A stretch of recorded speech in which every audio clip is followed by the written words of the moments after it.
Okay, we're gonna call the meeting to order, working together here. Unfortunately, our chairman, Jaworski, is sick tonight. He can't make it, so we only have two of us. So, we'll get started. It's a little after 5:30, it's 17:38. And, do you have any announcements? Just to remind everybody of the ballot questions on Tuesday the 26th.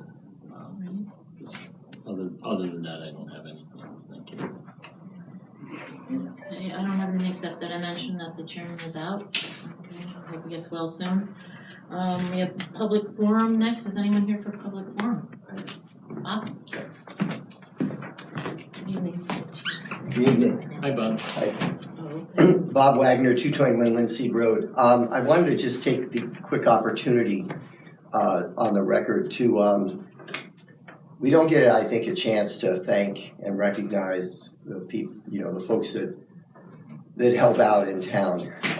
We rely a lot on volunteers and your good services and the services of our employees. So I wanted to, with hopefully now seeing the impending protection of the Slawski farm, which was a major initiative on the part of the town, and actually one that wasn't taken on lightly, and one that actually doesn't happen that often, I've found, in the state, of doing a Chapter 61A right of first refusal. First of all, I want to thank the board for your commitment to protecting farmland in this project in particular, and in particular showing up last week in very inclement weather so that we could actually exercise the right of first refusal. The Conservation Commission, the Ag Commission, and the Planning Board, all of those members, I thank them for their support and their recognition of the protection or the need or the interest in protecting this important property. I'd also like to acknowledge the behind-the-scenes work of Mark Gillot of the Open Space Committee, who put in a lot of hours on his own time to help with the strategy leading up to our request for a right of first refusal last week. And then finally, last but not least, I'd like to recognize Marlene for the amount of work that she put in. I know Marlene has a job, and some may argue that, well, this falls under the job category, but the amount of time that I know she put in researching Chapter 61A and working with the town council well after hours was greatly appreciated. So thank you. If I may, I know you probably didn't want to toot your own horn, but I think on behalf of the board, everybody sitting here, and the townspeople in a special town meeting, to thank you, because that you and Mark and others kind of spearheaded this whole thing. So I don't want to speak for everyone on the board, but I know you had our unanimous support going forward. So I'd like to thank you and everybody who was involved in it. It was a great team effort, and it's nice that it came to fruition, especially after hearing you mention that it really doesn't happen all that often in the state. So it was a push with timelines and dates and purchase and sales agreements and all that, but it all sort of fell in line. So thank you. I'm glad it all worked out for all of us. So, well, thank you. Thank you, Bob. Absolutely. Thank you very much. I'm understanding the Children Airport land will be the next one coming up. Is that correct? Well, yeah, we're on top of that one as much as we can right now. And actually, I will say I got a call from the town of Whately today because they have a project and they want to learn from what we've done because they may try to do it as well. So, right. Thank you. Awesome. Thank you, Bob. And I'm going to back up just a minute because the town administrator just handed me this, and it looks like the Hatfield students proudly present the Willy Wonka show in the Smith Academy Gymnasium on April 5th, 6th. There's two on the 6th. So there's 3 performances, April 5th and 6th, and the tickets are available for $10 at Smith Academy and at the Hatfield Elementary School. Smith Academy Monday through Friday, and tickets Saturday at the elementary, and preceding each performance. So if anybody wants to go to the show, the Willy Wonka, coming up April 5th and 6th for just $10. That sounds nice. And there's a few handouts here if anybody needs one. And I don't believe we we have any minutes? We took care of those last meeting. Can you just ask a question? Are we allowed to Is speak? there more public forum? Well, I'm not So- sure, we're gonna figure out, because it speaks to the health insurance, so I don't know if there's time after that or before that, or should we do it now? Or if you'd like us to That's on the present it agenda for now. later, It's town actually- meeting at 6:30. Okay, I just didn't know if we waited Right, for yeah, that. it's on the agenda, so. Yeah, actually, we should ask, though, is there anybody else here for public forum besides Bob Wagner that spoke? Will anybody be able to speak when you're discussing topic 6? I believe, well, I don't want, Or should we- I don't think we wouldn't allow people to speak. I mean, that's kind Yeah. of the interest that why you're here. All right. But that's when we'll also be with the finance committee at that point, so Okay. there'll be a Thank larger audience for you. Okay. And the Thank you. yellow sheet on the chair there just talks about speaking Yeah. during the meeting and gives the guidelines and Thank you. everything. You're welcome. Okay, Stephanie Slish on the community garden. I also have a couple other gardeners here with me too, if they wanna come and sit front, I guess. They don't want to, so. Here comes Crane.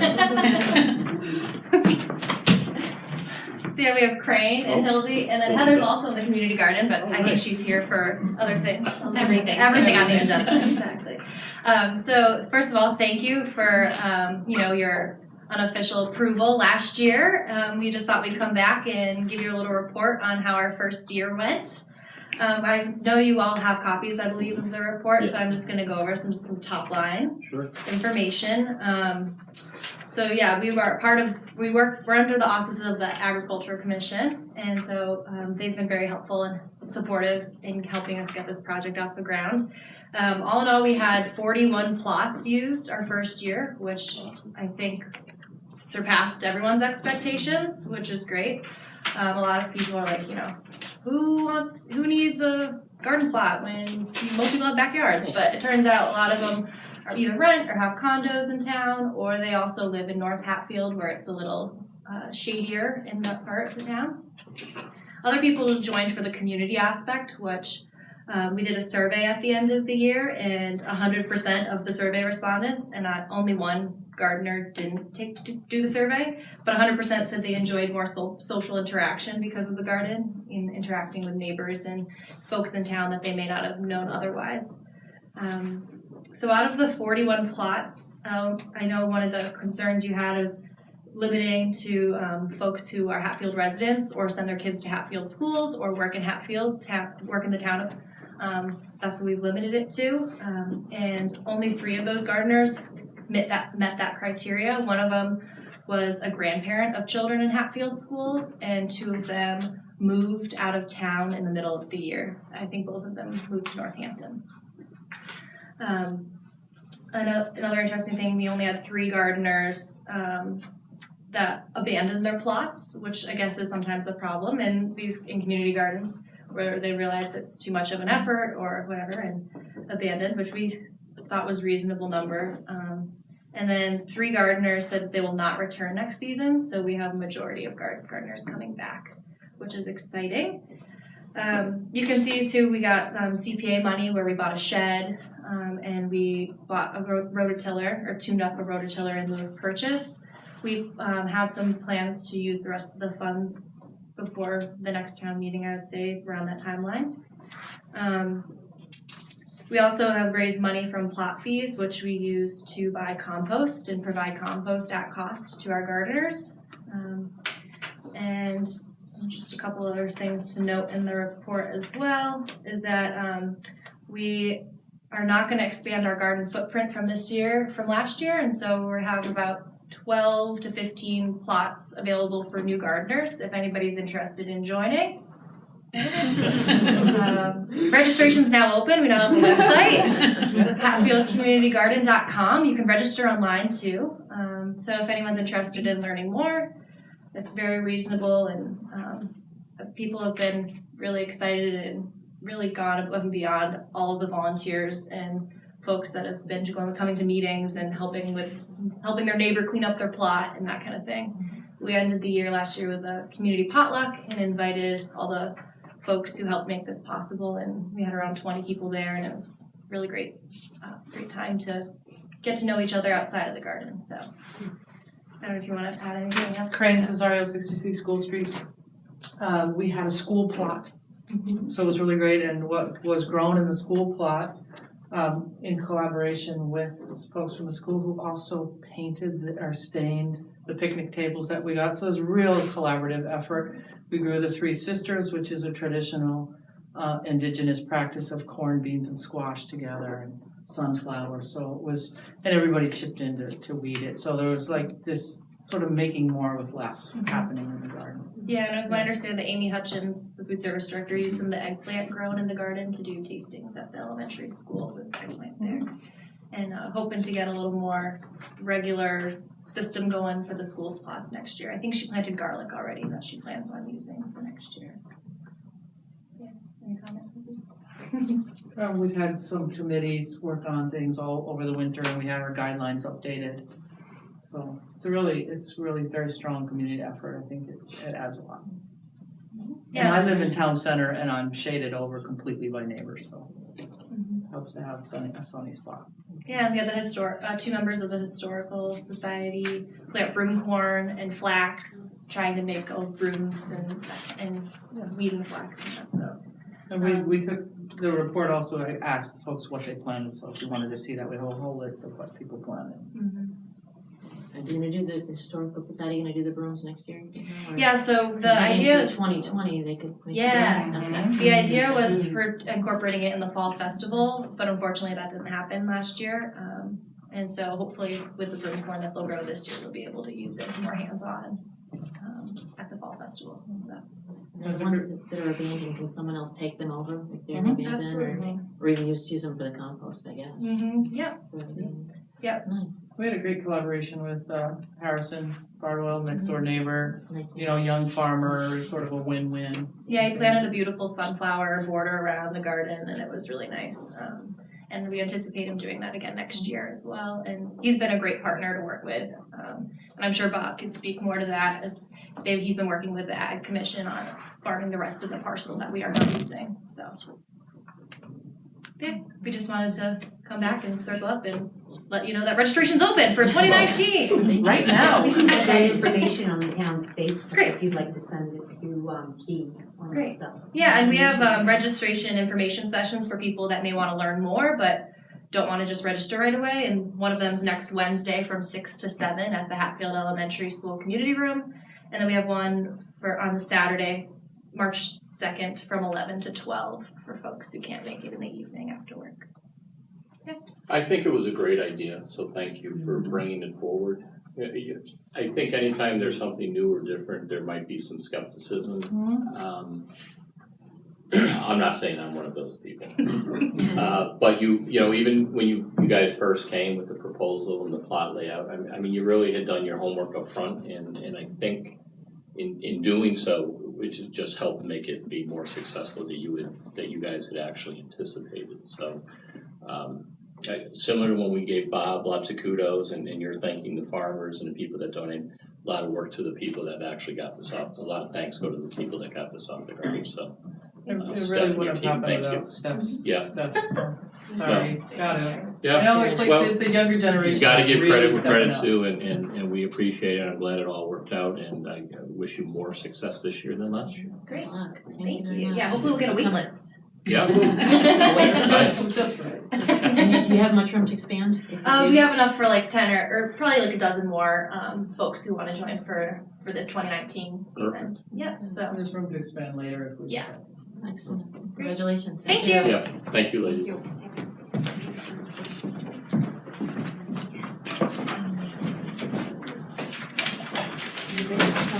Topic 2, ambulance services, that was tabled for the next meeting.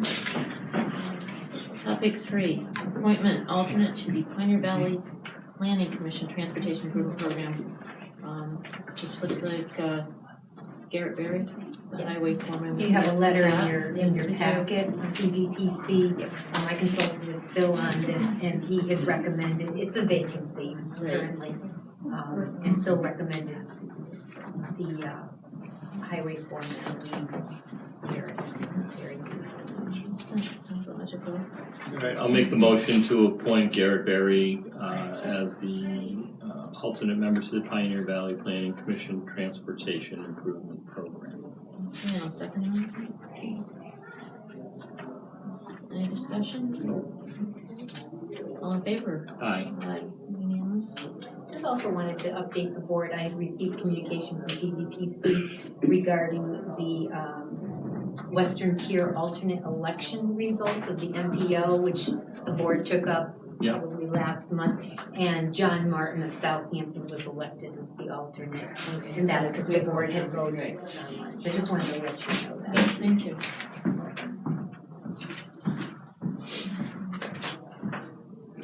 Okay, topic 4, the Franklin Regional Transportation Update, Route 5 and 10 stop sites. Cindy, if you want to, I'd be glad to contribute. I just wanted to, keep the board up to date regarding communication that the town received from Mr. Khan, and that you and I did have a telephone conference with FRTA, maybe 2 weeks ago, 2-3 weeks ago, maybe 2 weeks ago. So FRTA is going to look at alternate sites. In doing that, if an alternate site is located, they are going to have to submit a plan to the Department of Transportation. So currently, the location is in front of JW Cotton. JW Cotton, Yeah. and it poses a problem in front of that business. So FRTA is looking at other locations, and as that develops, I'll be sure to update the board. Yeah, we were looking at further north on the west side of the road, because there's so many driveways and the buildings are so close, and he did send pictures of his plows coming out and the bus blocking his driveway as he's trying to come out the driveways. He doesn't want it there. Correct. Is the case, so they're looking for alternate places. It's been going on for a long time. Okay, so that's the update on that.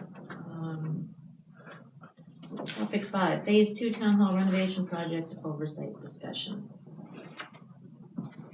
Yes, this was one of the things, and we're short a member here too, so it's a little Correct. tougher to have a discussion, but And Chairman Jaworski had asked that this be on the agenda for the board to have some discussion, because at For the special tonight, town yes. meeting for tonight, Yeah. at the special town meeting, there was, questions raised whether there is a clerk of the works or a committee overseeing this yeah, project. a member had stood up and asked if, it was Mr. Goodman had asked why there wasn't a building committee, and Mr. Jaworski had responded that that would have been a previous board. I don't know if you have anything to add on that would have addressed that if it was an issue. I had asked several times, I brought up regarding a clerk of the works or a project operations officer. And I was told, was the DPW director, but it seems like an awful big project to have someone who's already doing other things, and I really felt that we needed someone who had the interest of Hatfield and who had their back for negotiations for all these plans. The first phase, I think, was 2.4 million, right now another 600,000 that we're looking to borrow. The original town hall renovations Yeah. was 1.6. Right, and I checked with Lena today on the figures, and it was like 2.4 now total, is what she thought. Is that Check the including the treasurer's first office. project too? Yeah. Oh, okay, Yeah. I'm just talking about So we're phase two. borrowing a lot of money, but there's nobody really representing full-time our interests and what we're spending, and like I said, I know I've brought it up several times, and we say, well, this is what we started, but with all this new monies that are possibly being voted in, that were voted in at the special town meeting, and we'll see what happens on the 26th of this month when they vote, I still think that we need someone who is familiar with the building industry and who has our interests and can negotiate with contractors and the architect. I think the architects were asked questions, and they have been here. I came to meetings here. I came to meetings with the architect actually in your Phil's office. There was one in this room where the board of, the Council on Aging showed up, and we showed up, and our questions weren't all answered at the time. And Phil was here. He didn't stay the whole meeting, but I just think we need someone who has the time and the energy to represent our interests, because it's still an awful lot of money at stake. And it doesn't, just some of the way things are going, I think we can't put the cart before the horse which seems to have come up a couple of times already. There's things that were done in phase one that now phase two probably should have been done in phase one, so I would like to bring that up to look into that and have further discussion, and I don't know what the next step would be for that. I know, the three of us, two of us are here, to discuss this, but I just, and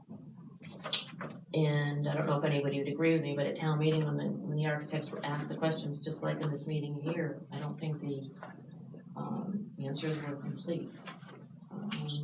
I know Mike spoke, regarding different numbers about it, and the next day I was stopped all over town saying, I didn't know which to believe, the numbers that we were given or the numbers that the gentleman who stood up said, and I don't think that ever really was ever finished. Do you know what I mean? I don't think anyone still knows because they were asking the next day.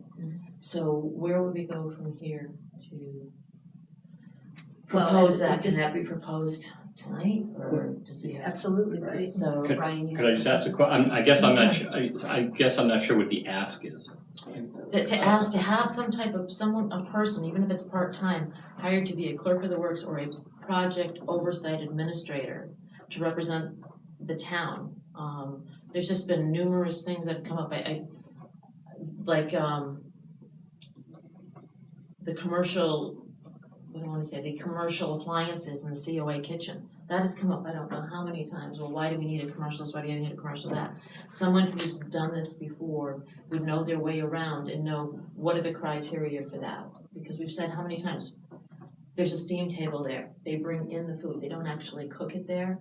Why do we have to have a commercial kitchen? That's an outrageous amount of money. Why do we have to have an extra ramp? They said that they wanted to take the ramp off the south side of the building, and the only answer we got on how much that would cost, it's like, well, we don't know what we'll find, what's under there, and I know there's gonna be unknowns, there isn't any project. I did work in building materials and did estimates for houses and kitchen and everything else for 5 years. I understand that you figure in the 10 to 15% over. I've done that, many times, figuring roofing and everything else, but I just think someone with that background would be a much so you're talking about better one individual, not necessarily a committee. committee of people? Okay. Or a committee that would work, and that could be something, if we have people from town that would want to, that have an expertise in it, not, anyone in particular, but, with a background in it. But it just seems that every time we come in, it drags on another year. We're looking for extensions, there's more money involved, we're always wanting more money, and, we're looking at a lot of taxes with just this one thing, a lot. I figured out what it's gonna cost me over the 20-year life of the loan. I could buy a summer home.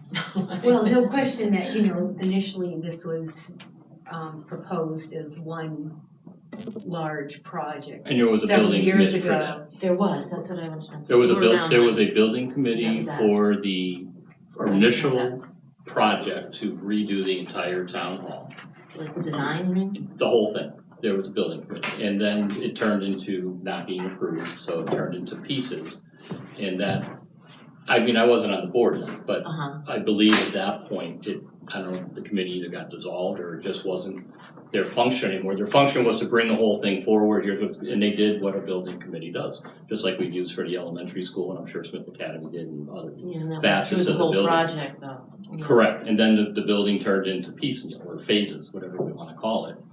And that building committee just was never, at least during my time, 5 years, was never resurrected or it came up. So, for whatever reason, I think it's because phase one was completed, and then the next phase was, okay, we know we need a spring, we know what we need, so do you need a building committee to oversee that? That's probably what the train of thought was. I don't know that. And I'm not, so Cindy, I'm not trying to diffuse that maybe there should be a person that No, it's oversees it. something. I would just not, I just prefer not to have to hire somebody or pay somebody, and I think it's a discussion worth having. But I'd like it to be with Marlene, the three of us, Phil, whoever else should be part of that, and sort of hash it all out and see what makes sense.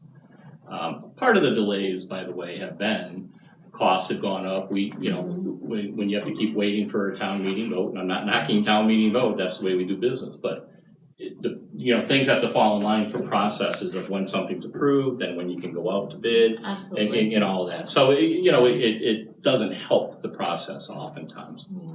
But a lot of things have been backwards, Yeah, my understanding is the new ceilings went in, now they have to be taken out to do the fire suppression. My understanding is the water coming in for the fire suppression is now gonna come through the new part. I mean, that seems like, again, the cart before the horse, but, so that's why I think we need, now, is Someone there, see a bigger picture. do we yeah. have the plan the building committee have, is that any place? You said they dissolved?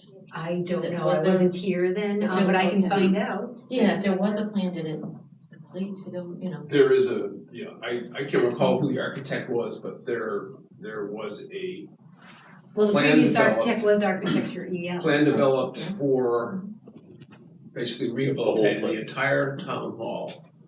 And it was costed at $5+ million. I don't, like Brian, I don't recall whether there was a state building committee in place at that point, but nevertheless, there is a plan somewhere. And at that point, it was costed out at $5 million, and the town did not approve that. Just to kind of clarify, the scope of this second phase, again, back to the most recent architect's estimate that we received for phase 2. Now, phase 1 is this room and everything else that was done. right? His estimate, his most recent estimate, based on bids that came in last fall, was $2.2 million for phase 2. Okay? At our town meeting, a special town meeting a few weeks ago, we authorized the town to borrow up to $2.4 million. And my issue was, we're borrowing too much, we don't need all of that. But nevertheless, that's what we ended up authorizing the town to borrow.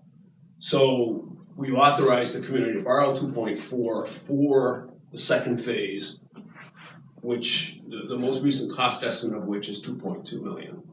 Right, And obviously that's subject to going out to bid again. that's what the 2.4. So in total, phase 1 was, I can't remember, Marlene, the cost was 1.6, 1.7 for The phase, original, yeah, it was 1,650,000. something like that, 1.7, you had the most recent estimate of 2.2, so we're looking at almost $4 million so far.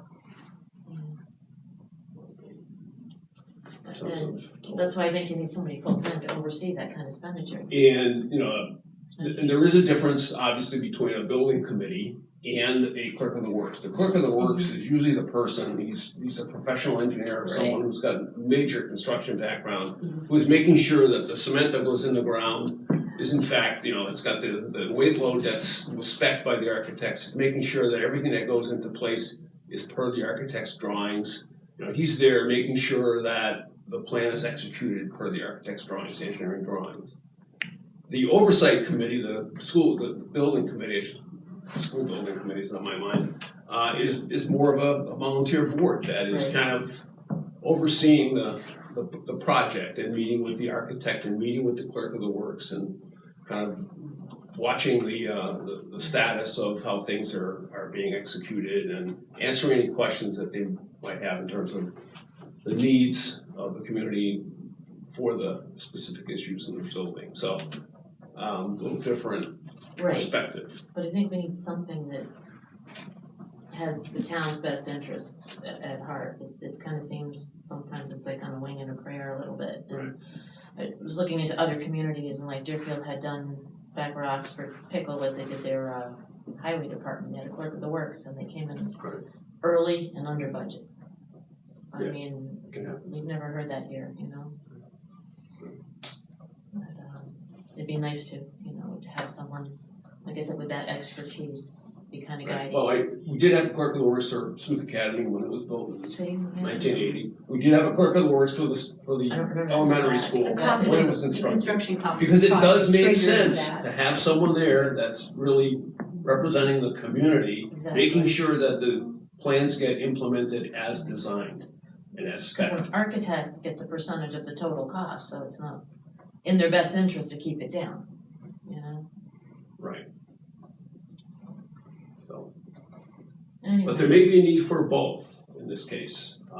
There may be a need for a building committee of 3 or 5 or whatever to oversee this phase, and there certainly is a need for some sort of a clerk of the works function. Whether Phil can provide that in addition to everything else that he's doing for the community is something you guys have got to. Well, which is why I think we should have a conversation. Yeah. You know, including, you know, all Someone of with us. that and- expertise needs to Right. help in this, and like I said, I brought it up a few times and it, just never seemed that it went any further, so, Marlene, you speak to this, Brian had mentioned maybe a meeting to do Yeah, something schedule a like day, that. a meeting during the day maybe for an hour. Sounds great, let's see if we can come up with something that'll help with the costs. And maybe the deadlines too. And not, you know, I believe, I don't even think they call it the clerk of the works anymore, I think it's a, Project project manager. operations manager, yeah. And you might find that if you form a building committee, that there are 1 or more members that have that kind of expertise that would be willing to volunteer to, but you just don't know until you. If they even have the time, yeah. Okay, thank you, Marlene, for your input.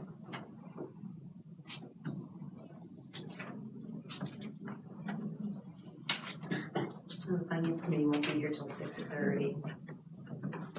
Want to start going through some of your stuff, Marlene, or should we have Sharon come up and talk about the flex spending? Yes, that would be an excellent idea.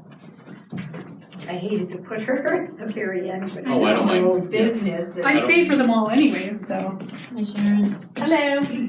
I just wanted to touch base back. We had met a few weeks ago about doing flexible spending, so you had time to review the pamphlets I had handed out, see if you guys had any questions.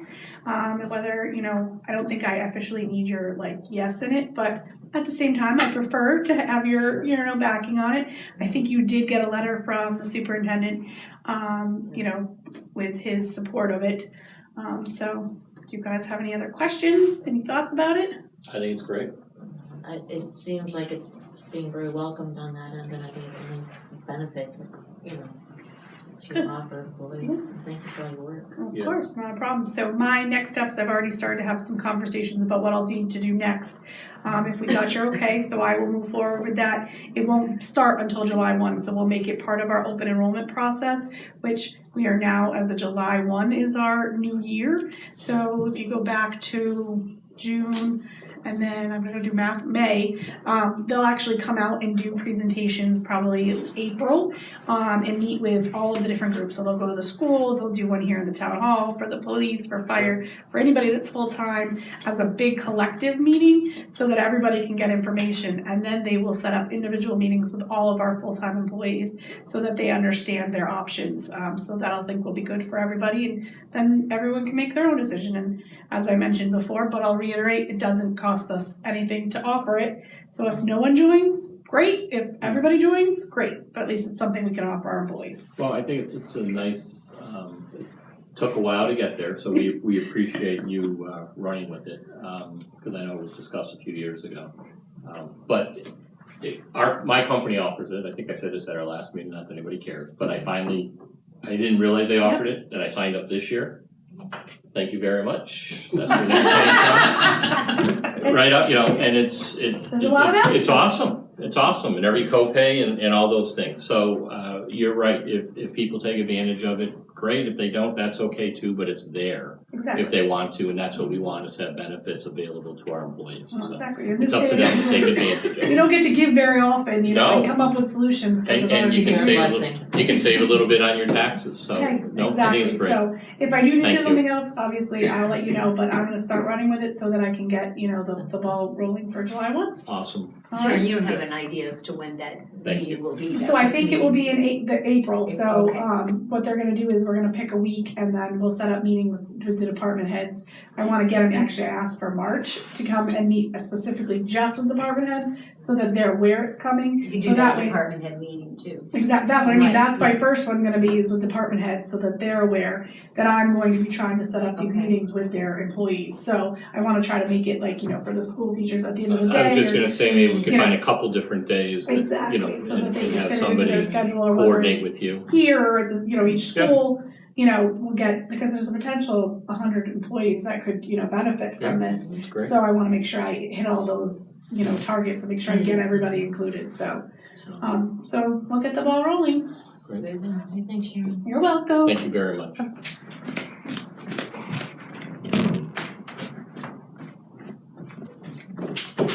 Thank you. Is there anything else? Okay.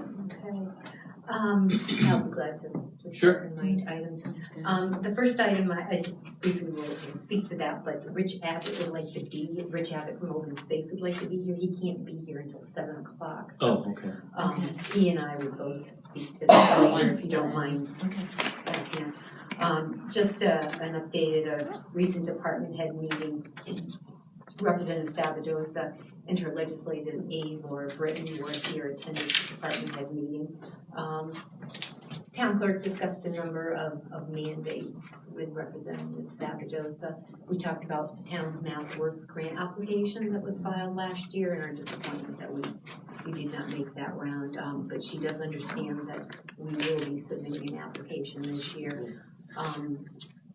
Her legislative aide, Laura Britton, emailed me last week to let me know that she followed up with the Mass Works office contact person that I had communicated with, because we still haven't heard anything from them. They were gonna reach out to us in January to discuss our application and reasons why it did not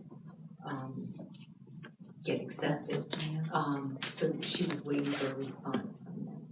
So it was very good to have her here, and so she had an opportunity to hear from other department heads. And I don't know her well, but since, I know Chris brought Representative Santos down, because I attended that meeting down at the Council on Aging. I was down for that one. I got a chance to meet her then, and then I think Stephanie had her at something else, and so she seems pretty involved in this. She is. So it's nice to see. very active.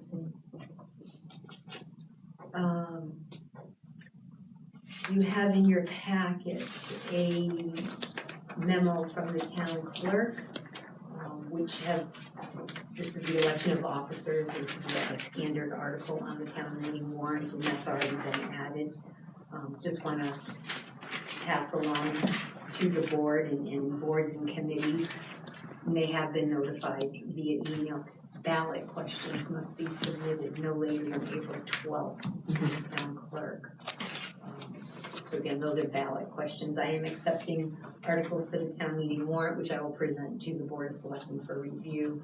Our next meeting, I'll have some articles for the board to review. And Select Energy has, and Brian, you can jump in if you'd like. Select Energy is contracting with the school for solar panels on Smith Academy roof. And Select Energy has approached the town regarding a pilot, a payment in lieu of taxes, which typically is negotiated by your chief elected officers, executive officers, which would be the Board of Selectmen. It can be another town official. Town council has recommended that that body be the Board of Selectmen to negotiate the pilot. I forwarded it to town council for review. He has sent it back.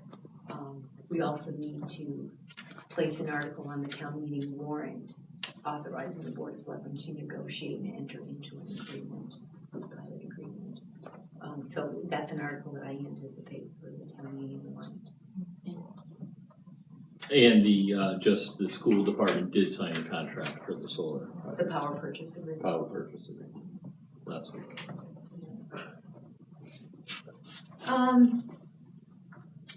Excuse me just a second, Mike. Question on that. I'm just wondering about sequence.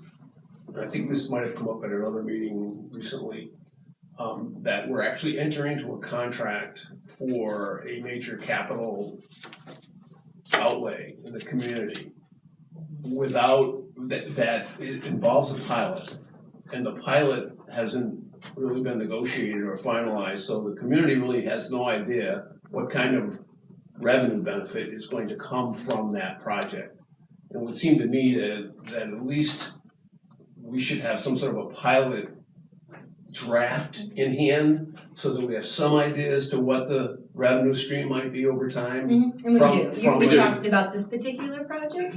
There was another one, I can't And there's no remember. Maybe capital it was outlay, the Mike, it's zero. the solar farm up in. On North Hatfield Road. Yeah, There, yeah. Nexamp, we have a payment in lieu Right. of taxes agreement with them. right. There So was it's just on another, personal property. yeah, there was another, I might have been the solar farm that's being proposed for Upper Main Street. And people were Oh, I talking haven't about. received anything from them. No, you haven't, because I think that's still in flux. But I'm just, in terms of sequence, it just would appear to me as a taxpayer that it would make more sense to at least see a draft pilot with some draft numbers that haven't completely been agreed to yet before we sign a contract with a vendor to actually build and install something on community property. Well, it is negotiating, it's, You know, in accordance with. unless the contract, Meeting law. and maybe Brian There knows is, this. there is no cost to the town or the school department for that solar array to go on to Smith Academy. Zero. So there's not a capital outlay, so, for the school. That's how you started your, well, I just want to clarify it. I don't know where Chris's video is going to end up, but the school department paid zip for this. I believe that the pilot that is proposed and was shared with us at our last meeting, if I'm not mistaken, it's been shared with the school committees, roughly Okay. $4,000 or $3,900 or so per year, and then it goes down yearly. Unlike some of the community or the projects that are within the community where they're just out there to make money, what's happening is the school department is looking to save, at least the first year, you know, I don't know, you were at that meeting too, Chris, 3 cents per, I don't know, like $12,000 to $15,000 the first year that the solar panels are on there, and continue to save money every year thereafter. So that's the savings, that's what Yeah, the I'm school not- department has I don't have discussed. concerns over the initial outlay, if there is any, or There's the not. revenue stream, because I know there's a benefit, obviously, Right. to the town and to the school system from that project. All I'm saying is that before the town gets involved in approving something like that, it would be nice to know what the revenue stream might be from a pilot, as well as the benefit. Roughly $3,800 a year, which will go down per year. Okay, or so a 20-year period. So you've, as the school committee has seen some. Correct. That's what's been, Draft. that's what has been The proposed, proposed it was by proposed. Select Energy, Okay, but it has not been negotiated yet. Correct. okay, but that's been proposed by the Yes. vendor. Okay. Mhm. Thanks. You're welcome. The next item is, I included in your packet a report, it was a presentation by the Massachusetts Taxpayer Foundation. I attended at the invite of the school superintendent for the last few years. And it's always interesting to hear from them. Tax revenues are a bit That's slow. yeah, interesting is Yeah. right. Um, 100 billion.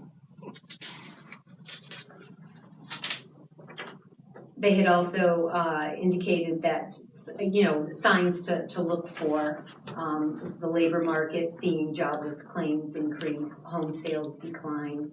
There was an increased cost from tariffs on materials, which has slowed the economy in China. The governor's budget proposes an additional $200 million for Chapter 70 in fiscal year 20. An increase, and there's a proposal to increase excise tax on real estate value. On the good side, though, of the state's financial conditions, the state stabilization fund is increasing and could reach its largest balance in 2020. I'm sorry, did you mention that Chapter 70 was coming up? Did Yes. I'm sorry. An increase of an additional $200 million.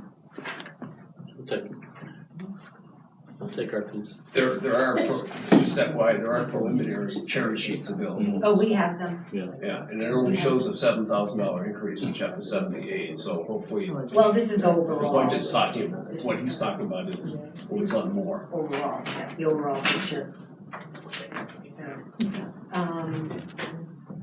Annual county report notification has been sent out, and like to have reports by March 11th, and like to ask the board for consideration for the dedication. I've already received some information from the board member. I have submitted for your review section 19, the grievance procedure. I'm gonna take that up.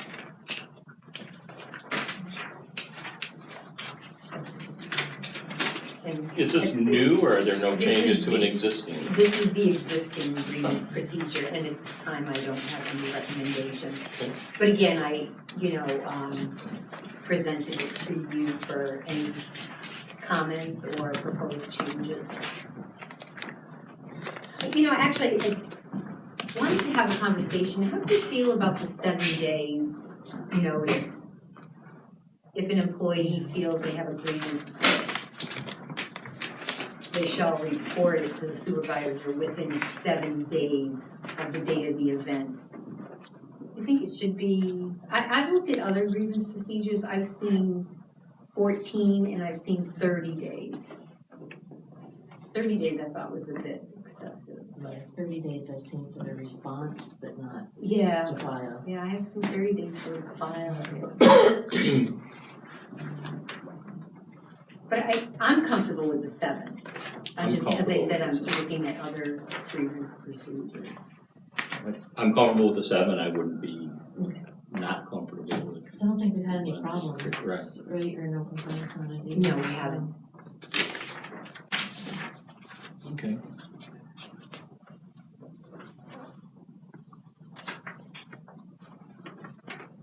Do you know, you've been bringing these up regularly to go through it, which is really good. Been doing it for 2 years. Yeah, It's exactly. taken a Give me while time to to get do it through again. that. Exactly, You're doing, as Ed said, one section at a time. Some sections are very small, so I'll include several, 2 or 3, but. Do you know off the top of your head, do Excuse you me. know if we've gone over this round, since you started doing this, have we gone over, sick days and doctor's notes and all that? Have you gone over that one yet this time? I don't remember. It's been over such a long period of time. We Just 'cause it's did, come- we did cover that, I think in the end of December, early January. I mean, we Okay. can certainly go back to it, revisit. No, if it's been updated, I'm fine with it. It's not something old, then we need some discussion on that. Okay, I can forward that to you, the changes that were accepted. yeah, I'll for have it. It was December anyway. I just couldn't remember Yeah, I if we think it had done was- that one already. That's gonna ask that we brought up. Yeah, I think it was the end of December, early January. Okay, that sounds good. Madam Chair, And, just a quick question about the human resource policy. Go ahead. Do the collective bargaining agreements that we have in the community incorporate the community's human resource policy? Or are those agreements, do they have their own specific HR policies? Sort of both, I would say. And by that, go ahead. Yeah, I was gonna say, the only collective bargaining agreement the town has is with the DPW. Well, you've got one for this group too. Oh, the teachers. Yeah. Oh, yeah, yes, the teachers, but I'm thinking, Yeah. just the departments here. Including them as well. There is similar language, There is. some articles. And most of them make it clear that if there's a conflict, Yeah. the union contract prevails, but it has to be a conflict. And you can address the same issues. And that's what I was curious about, because we talked about that a little bit this week.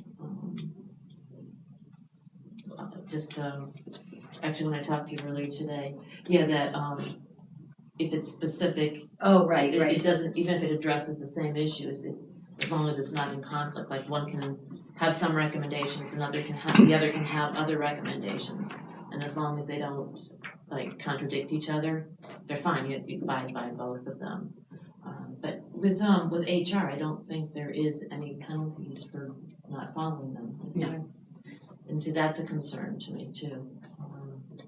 You have all these rules, but if somebody doesn't follow the rules, then you have no recourse. Yeah, the only reason I brought it up is that, I thought it might make sense if we're looking at a grievance notification timeframe for the generic HR policy for the community, you know, do we refer to what's in place for the DPW and or the school teachers collective bargaining agreement?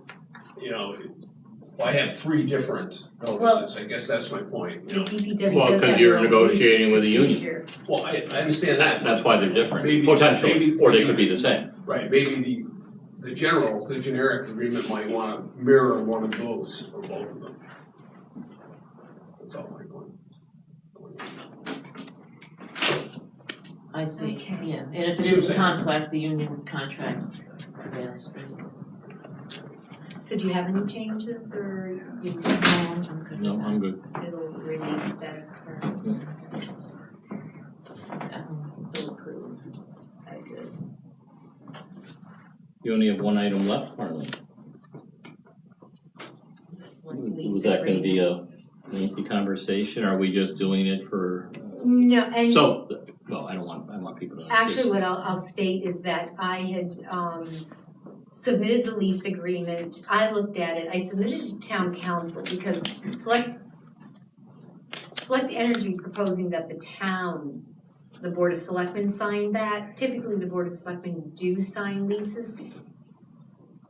I shared my thoughts with Attorney Mullen, I haven't received a response. My thought was that it is the school committee that has entered into a power purchase agreement with Select Energy. Why wouldn't the school committee enter into the lease agreement? I would agree. And I referred, the Mass General laws, and Yeah. it appears to me The that pilot is school one committee- thing, cause that's the money to the, That's that's a an in whole lieu different of taxes, statute. but the contract for the solar and the Yes. lease agreement is simply for people to understand, it's just, it's a, To access the property. yeah, and it's kind of a, At least a roof.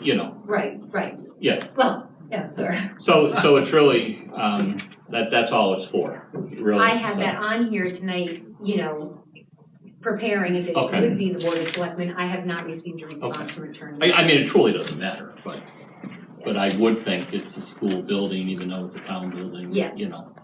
But they Well, run that the was my they run the thought. day-to-day operations That's of it, right. so I would think that would be the appropriate,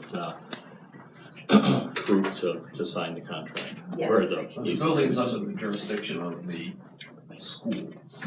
It is, The town actually turns over a building Right. to the school committee. It's constructed. One thing I wanted to ask you, we've brought up, the state budget, and we've talked about the chapter 70 money just a little bit, and, over the last couple of months, the financial status of the school has come up, and I've listened to the superintendent talk a couple of times and heard some other things, and I was gonna ask if, for one of our next meetings, if we could have him just speak, because that way it gets recorded the whole town and find out. The school And he- superintendent? Yeah, to speak a little bit, because I know he comes to the department head meetings and speaks about it, and Well, he had it's thought just of being so I here thought if he could tonight. come and speak to the town and give his thoughts on that, because some of the things he said I thought were very interesting.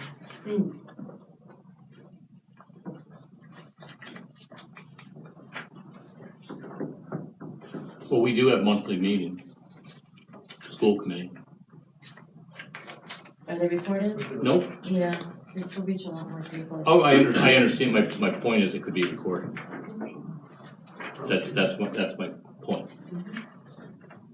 Because we have that conversation at every school committee meeting as far as, financial status and they, like we have our board of selectmen meetings, and then we talk about all the issues as they pertain Yeah, to like I said, I schools, did listen to him speak at sustainability, the and- department head meeting, and I found it a lot very interesting, I think everybody will. Oh yeah, we got nothing to hide. The big one? We have nothing to hide, so we just need it to be taped, we just need it to be televised. We have the conversation every month, right? Let's do it. Let's do it. That's all I have. Just a reminder that Rich Abbott from Open Space will be Right, here about right. 7:00. That sounds good. We may still be with the finance committee, but I would just, so other than that, finance committee looks like they're here. Yeah, I will say that as far as tonight goes, the superintendent was gonna be here for financial part of this, but it's senior night, for Smith Academy. You know, we're gonna have a lot more meetings about these things, and it's the last night for the basketball team to have their senior night, so that's where he is. That was my suggestion to him, was that's where he belongs, Yeah. so. I can understand that. Yeah. I wish I was. So you guys coming up? We wanna hit pause, Chris? Come on down, While everyone, Finance Committee, as Cindy alluded to earlier, Ed's, not feeling well tonight, so the chairman's a little under the weather. And 6:30, and that's where we're gonna meet with Finance Committee and Board of Selectmen and kind of kick off the budget year in the process. Right. So I don't know if there was something in particular we were talking about. There were under the meeting with you guys, there is some discussion that some in the audience would like to have regarding town health insurance. Yeah. And then I don't know if Marlene's gonna sort of kick that off or not to put it on her. And then some closure, which we do not yet have the official paperwork from Bay State for the 2018 final numbers. Yeah. And then the fiscal year 20 budget capital projects, so we have some of those, so. Okay. It's our There's sort a of few people. items that I sort of, Yeah, highlighted. it's our kind of kickoff meeting. It's, February, we can get the ball rolling, then we'll get into a groove over the next, the next few weeks. Let's start with Bay State. Can we, or do you want to start with the teachers?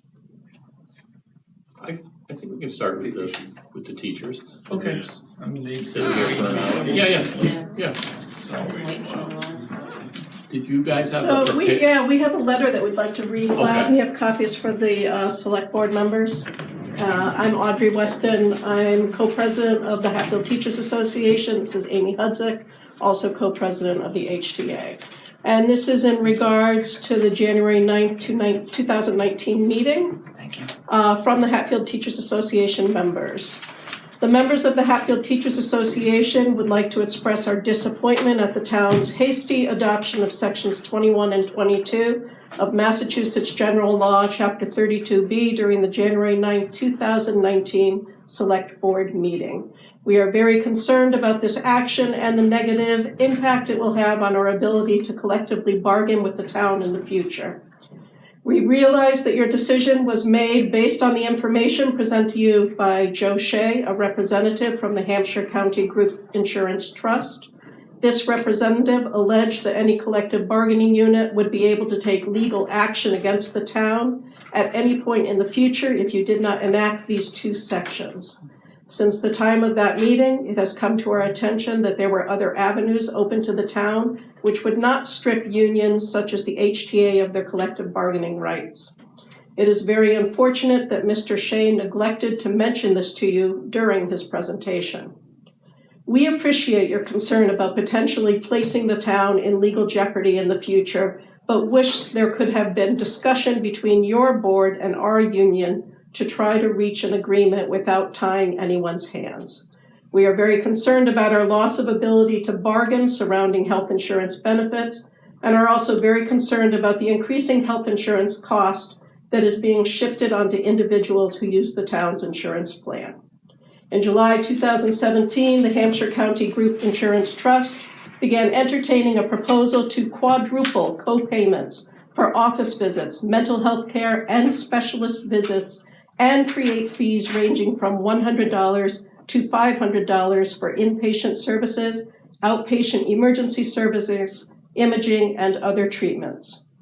Because the municipalities in the trust had not adopted MGL Chapter 32B, Sections 21 and 22, and in some instances did not follow the law in their adoption, a coalition of labor leaders, including educators, police, fire, EMS, and water sewer from multiple towns coordinated to stop these dramatic changes by informing the municipalities that they could be open to litigation.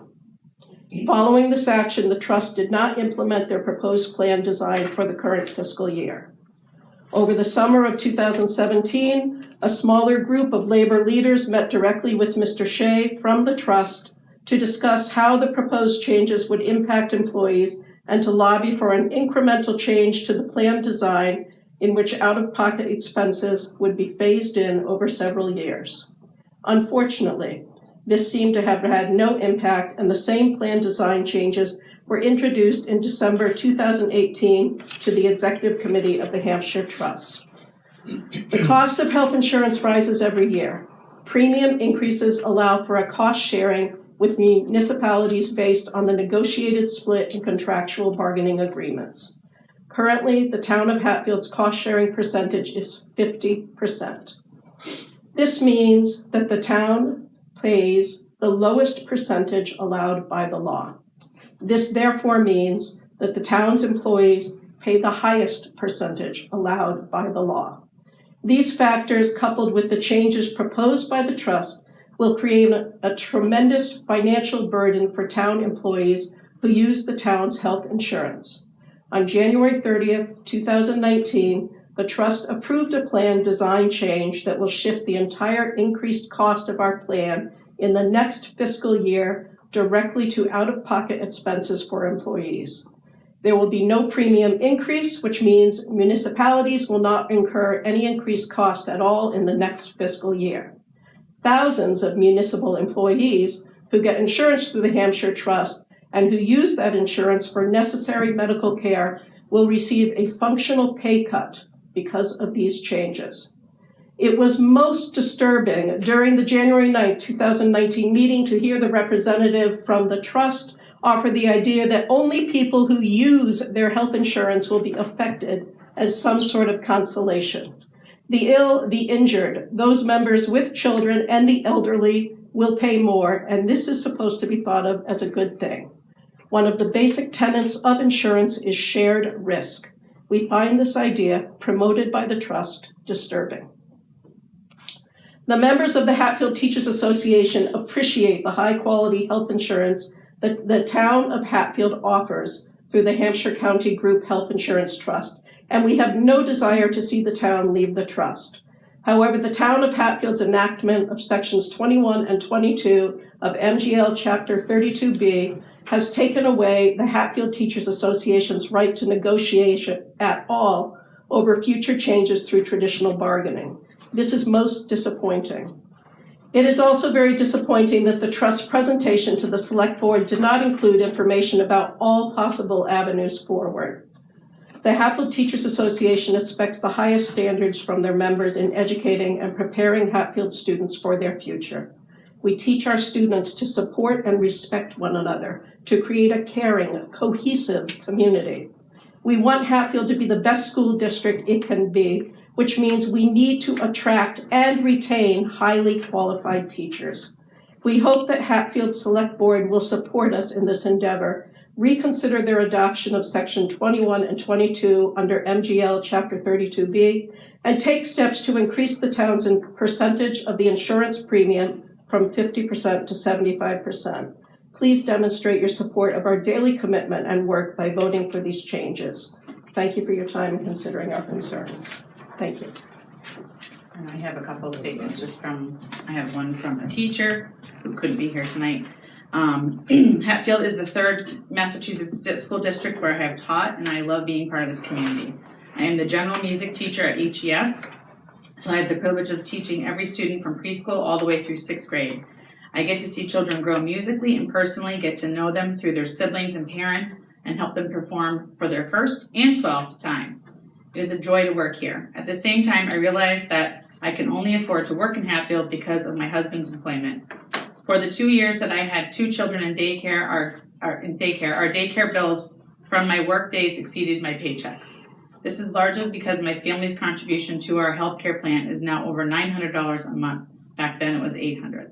It literally costs me money to work here and have my family's health insured. Jessica Corwin, HES music teacher. And then I have a statement from a parent.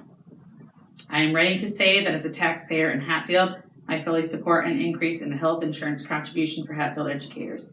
I think we need to support our schools in every way that we can for the health of our whole community. I previously talked with Jessica Corwin about the idea of a graduated tax plan so that most taxpayers would help fund this change. but those with fixed incomes would not necessarily be burdened. A tax increase might be implemented only for folks above a certain income level, a practice that I understand is in place in Exeter, New Hampshire, as an example. I bring this up because we have a large retirement community population, and I've heard that tax increases are a bigger concern for that group who may be living solely on, Social Security income. There are still plenty of other working community members who can and should support an increase to our taxes so that our teachers' lives can be improved. The school is central to the community, and we need to do the best we can for everyone who works here.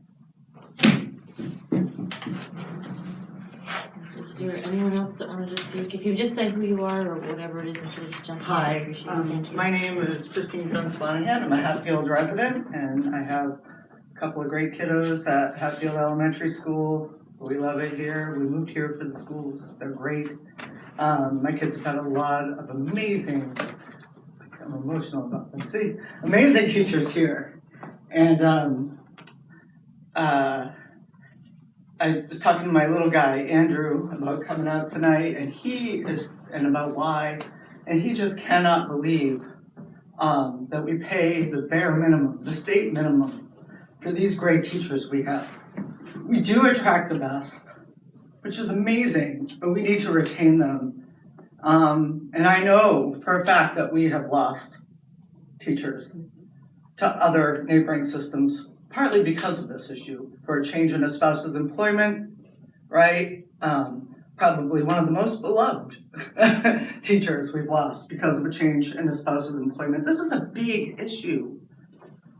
This is a big issue. There are other options around here. And I know from the informal birthday party circuit that we all go on in the early age that folks, there's a feeling that they're willing to pay for this. Right? Hatfield folks care about our schools. You just gotta look at the turnout to the program Miss Coram puts on, for the concerts. Like, people wanna come, people wanna support it, and we've gotta do something. This is untenable. We can't lose these great folks here. And that's something to say. I didn't really prepare anything, but I want to support what I heard.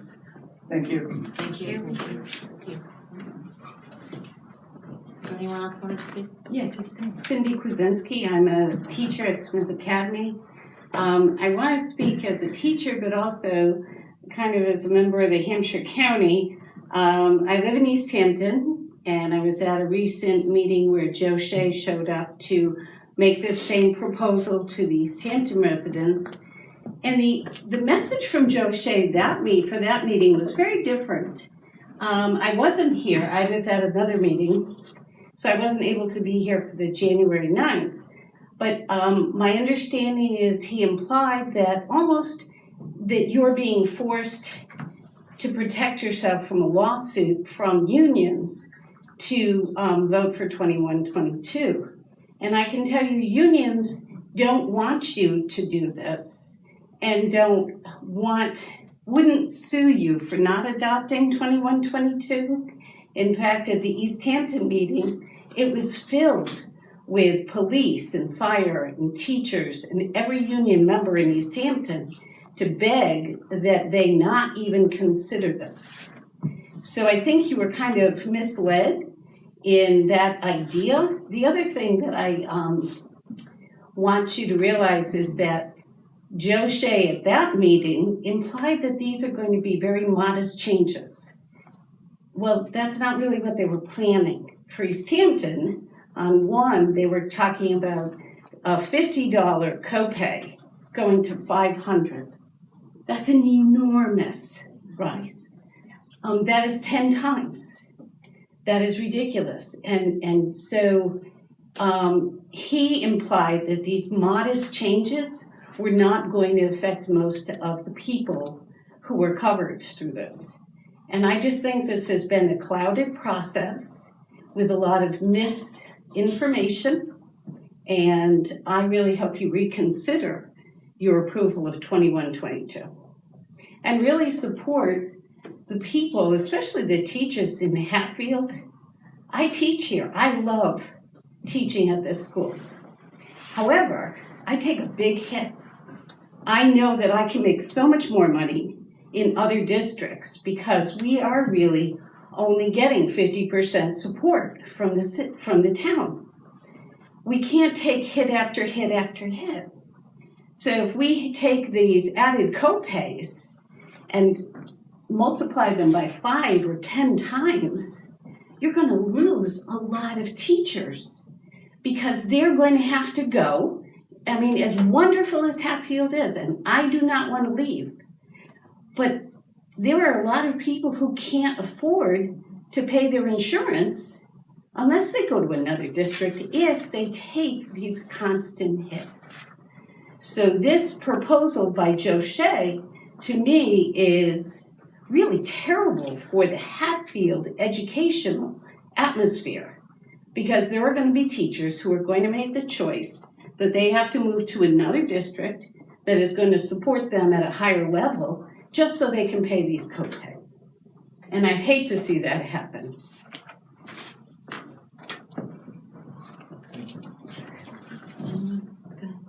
Hi, Karen Cerniak. I'm a retired teacher from Hatfield, and for the retirees, this will be a hardship for us because our incomes aren't going to go up except for these minuscule little COLAs we get periodically on the first $13,000 of our retirement checks. So this will present a hardship to any of the retired teachers.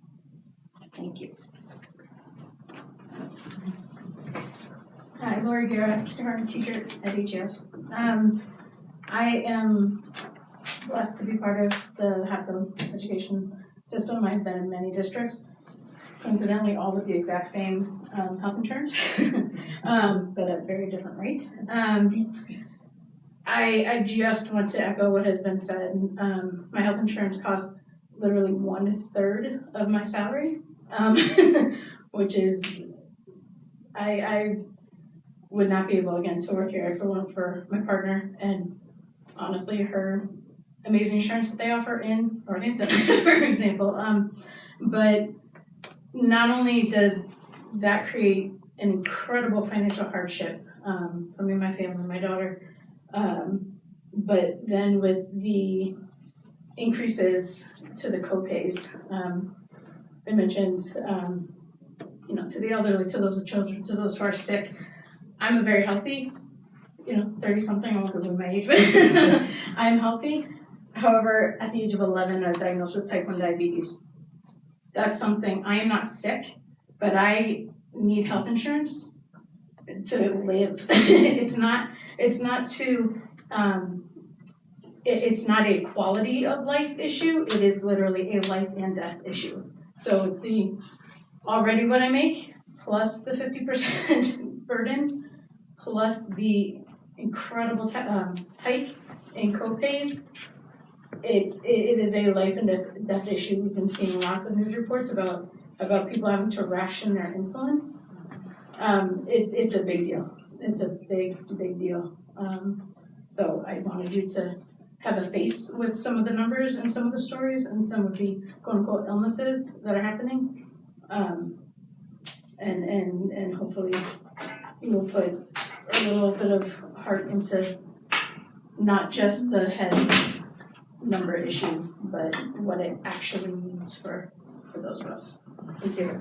Just quickly, are you saying that, so your insurance is with Hatfield or is it with Northampton? My insurance is with Hatfield. Yours is, so you both have a separate insurance? We both have separate insurance because we are not legally married. Thank you. Yeah. Anyone else?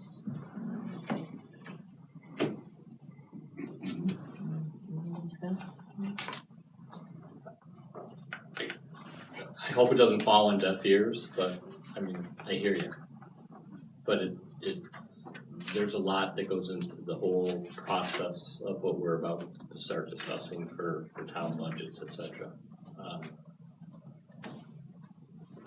I guess that's all I can really say. I don't want to just sit here and say nothing and have you feel like Moriarty said nothing.